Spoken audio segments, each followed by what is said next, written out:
అగ్రవర్ణ కులాల వారు బీసీ యుద్ధబేరి సభను అడ్డుకునే ప్రయత్నం చేస్తున్నారని తెలంగాణ బీసీ ప్రజాసంఘం రాష్ట్ర అధ్యక్షులు నాయన్ భరత్ అన్నారు.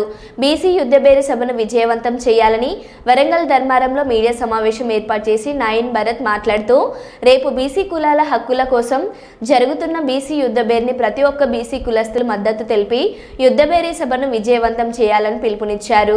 తీన్మార్ మల్లన్న అడుగులో అడుగు వేసి ఈ యుద్ధబేరి సభను విజయవంతం చేస్తామని ఈ సందర్భంగా ఆయన తెలిపారు. అతి కులాల హక్కులకై తెలంగాణ పార్టీ ఆలోచన చేయాలని కోరారు.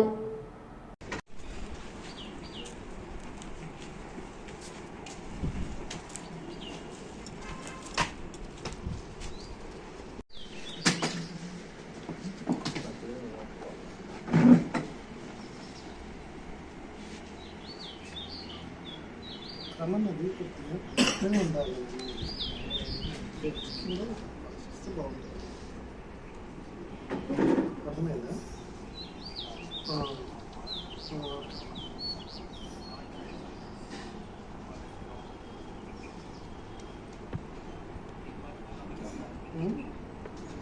ముందుగా అదే మన వాళ్ళకి చేతులు పరుచుకుంటాం.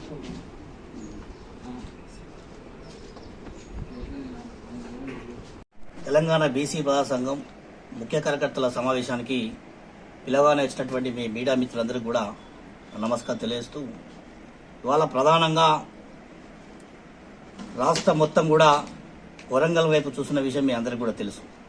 ఇవాళ రేపు ఏం జరగబోతుందని చెప్పి ఇప్పటికే అంచనాలు వేస్తూ అగ్రవర్ణాలకు చెమటలు పుట్టిస్తున్నటువంటి సమయం ఆసన్నమైంది. ఇవాళ రేపు జరగబోయేటటువంటి బీసీ రాజకీయ యుద్ధబేరి కార్యక్రమానికి సంపూర్ణంగా ఎక్కడ వాళ్ళు అక్కడ ఇలా గౌడ కులస్తులు, కాపు కులస్తులు, బీసీ కులంలో ఎన్ని కులాలు ఉన్నాయో దాదాపు 130 పైచిలుకు కులాలు ఎక్కడికక్కడ స్వచ్ఛంగా వాళ్ళందరూ వారికి వారే మల్లన్న గారి కలపత్రాలను ఆవిష్కరించుకుంటూ గ్రామాలల్లో తిరుగుతూ ఉన్నారు. అంటే రేపు దాదాపు 1,00,000 మందికి పైగా వచ్చేటటువంటి ఈ యొక్క సభకు సంపూర్ణంగా తెలంగాణ బీసీ ప్రజా సంఘం మద్దతు తెలియజేస్తూ ఉన్నాం. పెద్ద ఎత్తున కూడా మరి ఇప్పటికే ఎక్కడికక్కడ కార్యక్రమానికి సిద్ధం చేసి పెట్టినాం. ఈ సందర్భంగా తెలియజేస్తా ఉన్నాం.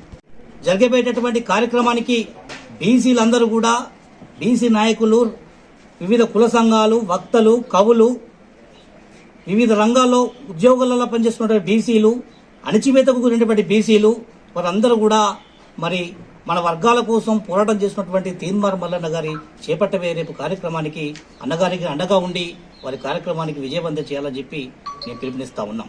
ఇలా అదేవిధంగా ఇలా కొంతమంది అగ్రవర్ణాలు భయాందోళనకు గురి చేసినటువంటి సందర్భాలు మీకు తెలియదు కాదు. ఇవాళ గ్రామాలకు వెళ్ళి బీసీ నాయకులు ట్రాలీలు పెట్టుకొని, ఆటోలు పెట్టుకొని సిద్ధమవుతున్నటువంటి పరిస్థితులలో కూడా కొంతమంది అగ్రవర్ణాలు బెదిరింపులు కూడా గురి చేస్తున్నటువంటి విషయాన్ని మీకు సందర్భంగా తెలియజేస్తా ఉన్నాం. ఏది ఏమైనప్పుడు కూడా రేపు జరిగేటటువంటి యుద్ధ పేరుతో ఒక కదలిక, ఇప్పటికే మల్లన్న గారు ఒక కదలిక తీసుకొచ్చిన విషయం మీకు తెలుసు మీడియా అందరూ కూడా. రేపు జరగబోయేటటువంటి ఈ యుద్ధబేరి కార్యక్రమంతో బీసీలు మరో కొత్త చైతన్యాన్ని తీసుకురాబోతున్నారు.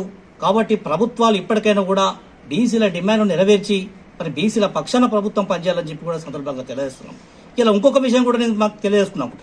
వాస్తవానికి మేమందరం కూడా ఎన్నో సంఘాలు ప్రభుత్వానికి మద్దతు తెలియ, గత ప్రభుత్వంలో ఎస్సీలు కానీ, ఎస్టీలు కానీ, బీసీలు కానీ, మైనార్టీలు కానీ నష్టపోయిందని చెప్పే మరి కాంగ్రెస్ ప్రభుత్వానికి పట్టం కట్టిన విషయం మీకు తెలిసిందే. కాంగ్రెస్ ప్రభుత్వం ఎన్నికైన తర్వాత కూడా మరి ఇంతవరకు కూడా బీసీల వైపు ఆలోచన చేస్తలేదంటే ఒకసారి వారి విజ్ఞప్తికి వదిలిస్తా ఉన్నాం. మాట తప్పకుండా బీసీ కులగడ మీద స్పష్టమైన వైఖరి ఇచ్చి మరి రిపోర్ట్ కూడా వాళ్ళు మా లెక్కలేంది, మేము ఎంతమంది ఉన్నాం, మరి మాకు కామారెడ్డి డిక్లరేషన్ కూడా అమలు చేసి వారి యొక్క నివేదికను ముఖ్యమంత్రిగా వెంటనే వారు స్టేట్మెంట్ ఇవ్వాల్సిందే కోరుతా ఉన్నాం. లేని పక్షంలో మల్లన్న గారి అడుగు జాడల్లో కథం దొక్కుతూ రాష్ట్ర వ్యాప్తంగా కూడా ఉద్యమాన్ని ఉధృతం చేస్తామని చెప్పి కూడా సందర్భంగా తెలియజేస్తా ఉన్నాం. ఏది ఏమైనా కూడా రేపు 2వ తారీఖు రేపు ఆదివారం జరిగేటటువంటి కార్యక్రమానికి లక్షలాది మందిగా తరలివచ్చి మరి రాజకీయ యుద్ధబేరి కార్యక్రమాన్ని విజయవంతం చేయాలని చెప్పి ఈ సందర్భంగా తెలియజేస్తూ సెలవు తీసుకుంటున్నాం.